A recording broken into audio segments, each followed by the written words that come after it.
नमस्कार मित्रों, मैं महावीर जैन प्रभास गिरी। आज हम बात करेंगे एक ऐसे व्यक्तित्व की जिसने लोगों के हृदयगत भावों को जाना ही नहीं अपितु अपने काव्य के माध्यम से उकेरा भी है। हम बात कर रहे हैं एक ऐसे विरही प्रेमी की जिसने बताया कामार्ता ही प्रकृति कृपणाश्चेतना चेतनेषु। हम बात कर रहे हैं एक ऐसे महान पंडित की जिसने समझाया शरीर माध्यम खलु धर्म साधनम। हम बात कर रहे हैं एक ऐसे श्रेष्ठ नीतिज्ञ की जिसने कहा यांचा मोघा वर मधिगुणे नाधमे लब्ध कामा। हाँ, हम बात कर रहे हैं कवि कुलगुरु महाकवि कालिदास की।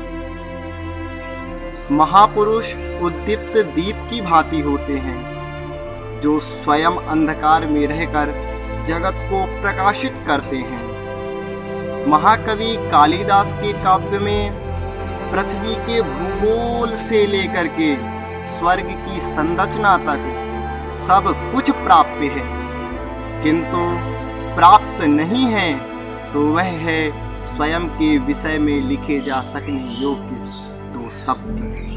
हिमालय के अप्रतिम सौंदर्य वर्णन को देख करके किसी ने इन्हें काश्मीरी कहा तो किसी ने मेघदूत में वक्र मार्ग होने पर भी उज्जैनी के जीवंत वर्णन को देख करके उज्जैन का निवासी।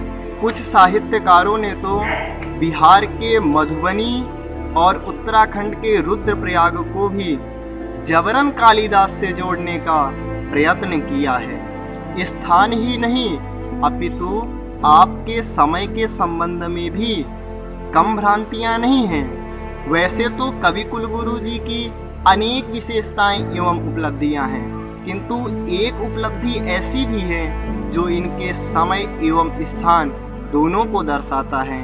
वह है इनका उज्जैन नरेश विक्रमादित्य के 9 रत्नों में से एक होना। यह विशेषता इन्हें उज्जैन निवासी के साथ साथ ईसा पूर्व प्रथम शताब्दी का भी सिद्ध करने के लिए उपयुक्त है। विद्योत्तमा के साथ मूर्ख कालिदास के पढ़ने की कथा तो भारतीय जनमानस में दादी नानी की कहानी बन समा गई है।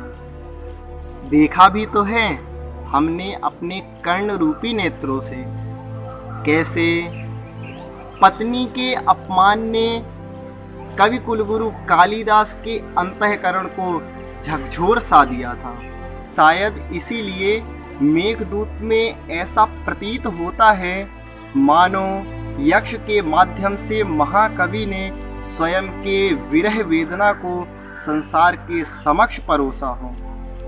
रघुवंश महाकाव्य में अज का रुदन देख पाठकों को सोचने के लिए मजबूर होना पड़ता है कि यह अज का रुदन ही है या विद्योत्तमा के विरह में विचलित कालिदास के हृदय के उद्गार। कहना यह भी गलत नहीं होगा कि अपमान के विष ने मूर्ख कालिदास को कवि कुलगुरु महाकवि कालिदास बना दिया। वैदर्भी रीति, उपमा अलंकार, औदार्य गुण और श्रृंगार रस, इनकी एकता से युक्त महाकवि की सरल एवं सहज भाषा भी लोगों को जबरन अपनी ओर आकर्षित करने में सक्षम सी दिखाई देती है।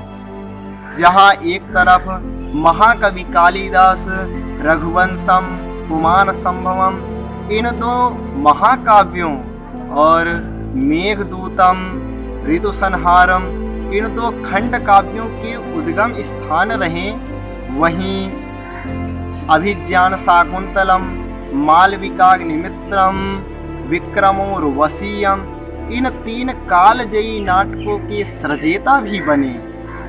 कवि कुलगुरु कालिदास ने काव्य की पंख लगा करके अंबर की उस उच्चतम स्थान को स्पर्शित किया है कि आज भी लोग उन्हें अपना और अपने क्षेत्र का सिद्ध करने में लगे हुए हैं। लेकिन हमें गर्व होना चाहिए कि कवि कुलगुरु महाकवि कालिदास एक भारतीय थे और हम उनके वंशज